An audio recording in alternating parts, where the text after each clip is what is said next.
kanyang State of the Nation address kagabi, ipinaalala ni Pangulong Duterte ang mga sugat na iniwan ng Philippine-American War mahigit isang siglo nang nakararaan.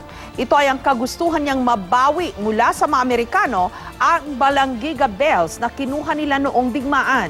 Ano nga ba ang kahalagahan nito sa ating kasaysayan? Live mula sa Quezon City, may report si Sandra Aguinaldo. Sandra?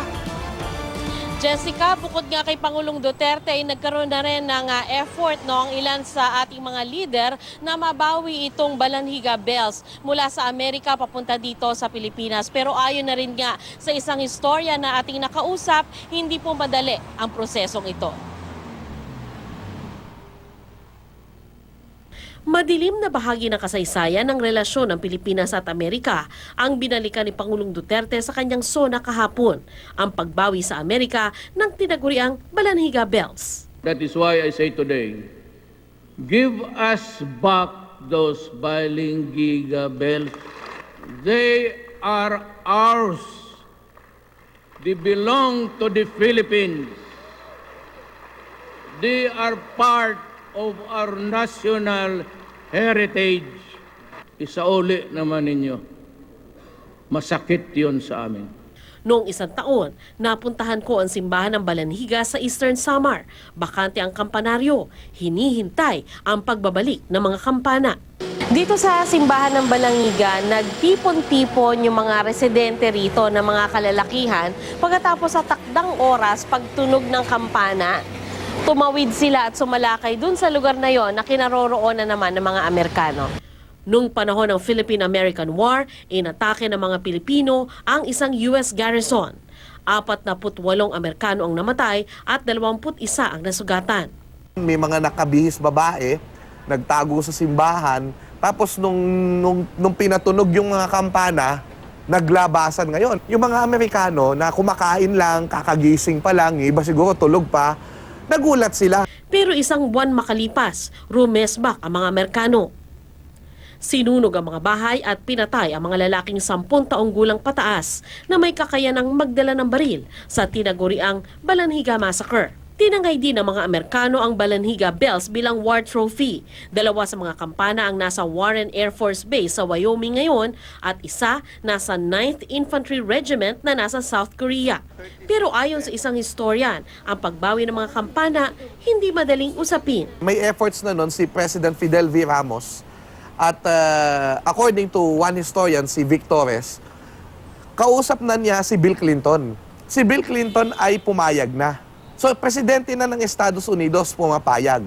Ang problema, nung pumayag si Bill Clinton, ayaw ng military, ayaw ng mga veterans ng war. Sa pagsasaliksik ng GMA News Research, lumalabas sa bukod kay dating Pangulong Ramos, sinikap din ni dating Pangulong Cory Aquino at Vice President Jejomar Binay na hingi ng bell sa Amerika. Sa isang pahayag, sinabi ng US Embassy na may malalim na kabuluhan ang mga kampanang ito sa Pilipinas at maging sa Amerika. Patuloy daw na ginagawa ng paraan para magkaroon ng solusyon ang isyung ito.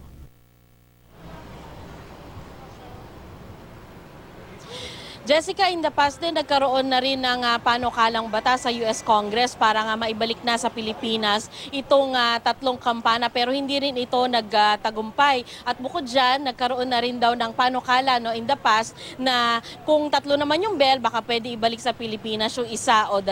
Pero ganun pa man, yung nakausap ko, yung mga residente na Balanhiga, sinabi nila gusto nila kompleto yung lahat ng kanilang mga bells pag bumalik dito. Jessica? Ang nabasa ko, Sandra, yung 3 bells nga raw yan, yung 2 ay nasa Wyoming at yung isa ay nasa South Korea.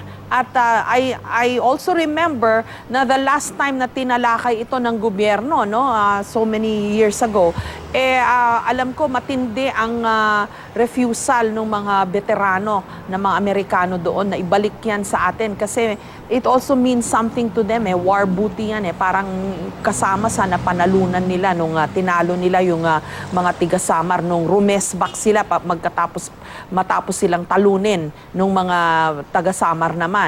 No, dalawang labanan kasi yun So, yun din ang naalala ko dyan. At saka, I also know na meron ding pagsisikap ang civic groups kasi parang they were trying at all levels, government level, meron din yung mga grupo-grupo lang muna mag-uusap, but until now nandito pa rin tayo, no? Hindi pa rin naibabalik itong Balangiga Bells. Jessica, bukod nga sa mga politicians, napag-alaman ko no, na may mga church leaders, merong mga private individuals at meron na rin nagkaroon pa ng signature campaign.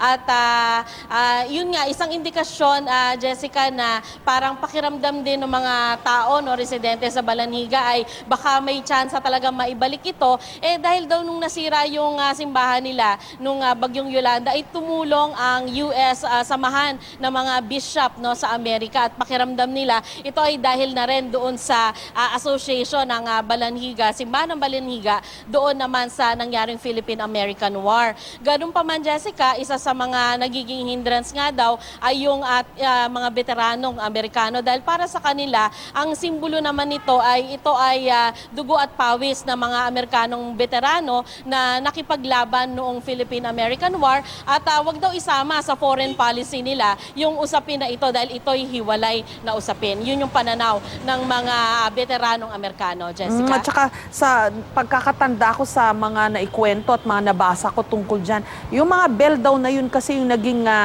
parang tunog. Nung tumunog daw yun yung naging hudyat para sa mga residente ng Samar na isagawa na nila yung kanilang paglusob laban sa mga Amerikano. Kaya siguro matindi rin ang significance o symbolism niyan sa mga sundalo kasi dahil din sa mga bell na yon, maraming buhay sa kanila ang nalagas. Kaya nung sila naman ang nanalo, tinangay nila yung mga bells na yon. Yes, Jessica, pareho nga mabigat yung kahulugan on both sides dahil nga ito rin yung naging hudyat ng pagsalakay ng mga Pilipino para sa mga Amerikano. Ito ay magandang symbolism din kaya nila tinangay. No? Ika nga parang ito yung simbolo rin ng kanilang victory dahil kalaunan kahit na massacre sila, pagbalik naman ng mas malaking bilang ng tropa, ang natalo naman nila yung mga Pilipino. So para sa kanila, simbolo ng victory. Pero sa parte naman ng mga Pilipino, ang sabi nga ng historia na nakausap natin, Jessica, ay ito rin naman ang biggest victory ng mga Pilipino during Filipino-American War. Kaya Philippine-American War. Kaya para rin sa mga Pilipino ay mahalaga rin ang simbolismo ng kampana na ito. Maraming salamat sa iyo, Sandra Aguinaldo.